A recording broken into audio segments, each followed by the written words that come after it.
Bismillahirrahmanirrahim. Assalamualaikum warahmatullahi wabarakatuh. Bersyukur alhamdulillah kita bisa bertemu kembali di channel ini. Salawat dan salam semoga senantiasa tercurahkan kepada Nabi Muhammad SAW, kepada keluarganya, sahabatnya, hingga akhir zaman. Amin. Subscribe to my channel. Sahabat pencari ilmu yang dirahmati Allah. Bumi ini terdiri dari daratan dan lautan yang terbentang sangat luas. Berdasarkan penelitian para ahli, bumi ini diperkirakan memiliki luas sekitar 500 juta kilometer persegi. 70%-nya adalah lautan dan 30%-nya adalah daratan yang luasnya hanya sekitar 149 juta km persegi. Para peneliti berspekulasi bahwa manusia telah 90% menjelajahi daratan, sedangkan lautan hanya sekitar 57,8% saja. Hal ini berarti masih banyak tempat-tempat yang belum terjamah manusia. Tentunya hal ini sangat menarik untuk dibahas. Apakah tempat-tempat yang belum terjamah tersebut merupakan salah satu dari tempat yang tertera dalam Al-Quran dan hadis?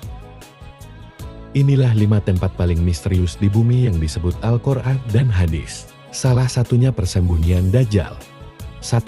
Telaga Ainul Hayat.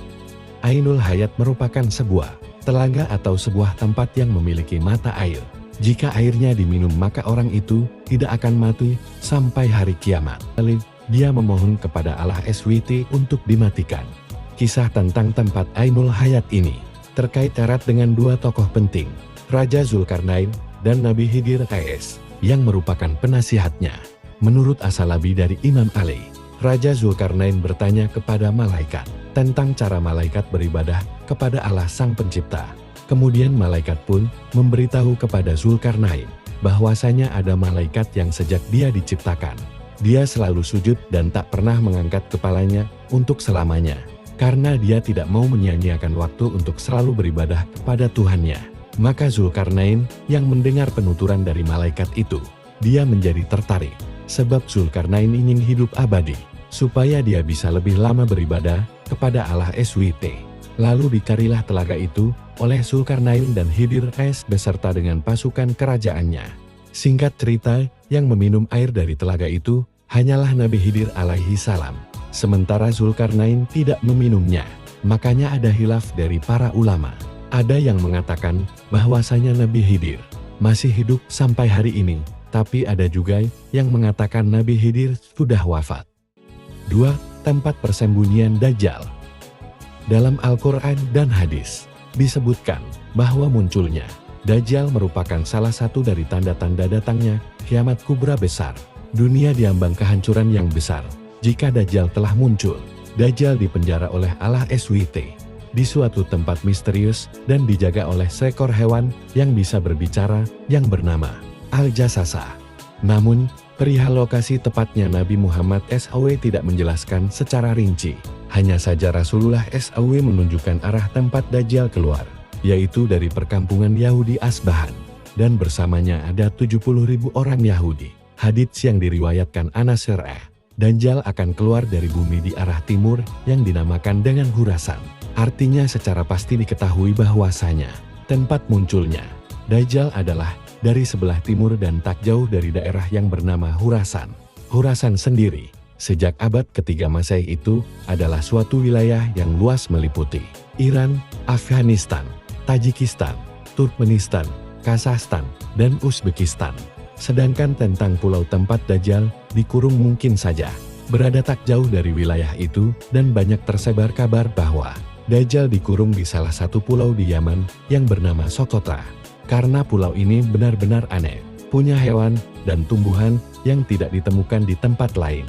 Selain di Pulau Socotra ini, banyak orang yang mengaitkan tentang Pulau Socotra ini sebagai Pulau Dajjal. Namun, ada pula yang mengatakan Dajjal di segitiga Bermuda, dan ada beberapa pendapat lain yang menyebutkan tentang di mana Pulau Dajjal ini sebenarnya. 3. Tembok besi Zulkarnain.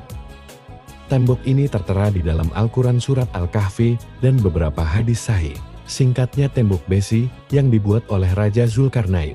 Ini berfungsi untuk mengurung 2 kabilah perusak, yaitu Yajuni dan Makjud. Tembok ini akan runtuh ketika dunia diambang kiamat dan kaum yang di dalamnya akan melakukan pengerusakan di seluruh dunia.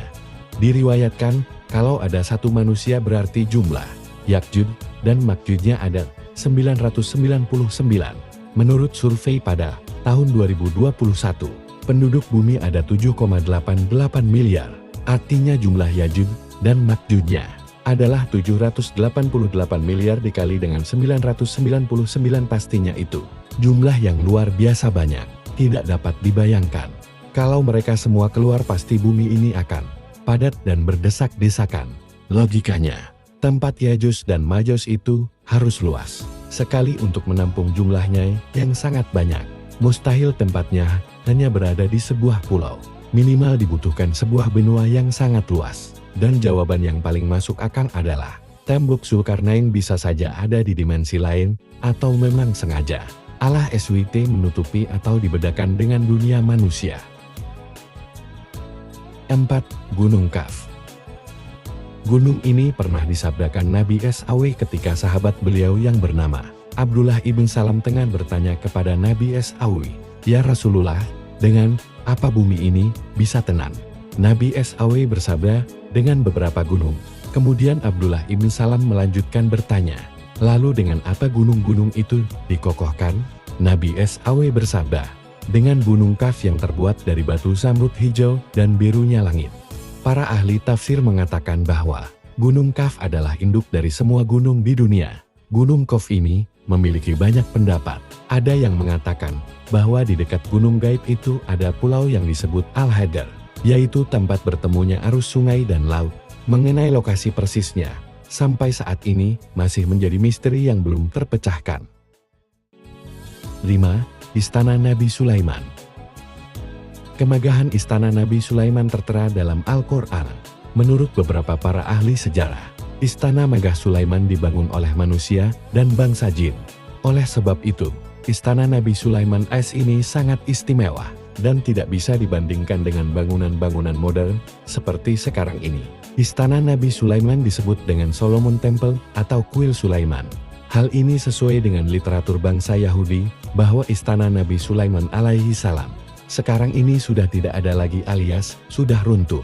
Yang tersisa hanyalah tembok sebelah barat. Dari bagian kuil bagi orang Yahudi bangunan ini dinamai tembok ratapan. Demikianlah 5 tempat paling misterius di bumi yang disebut Al-Quran dan hadis. Semoga bermanfaat. Sekian, terima kasih. Wassalamualaikum warahmatullahi wabarakatuh.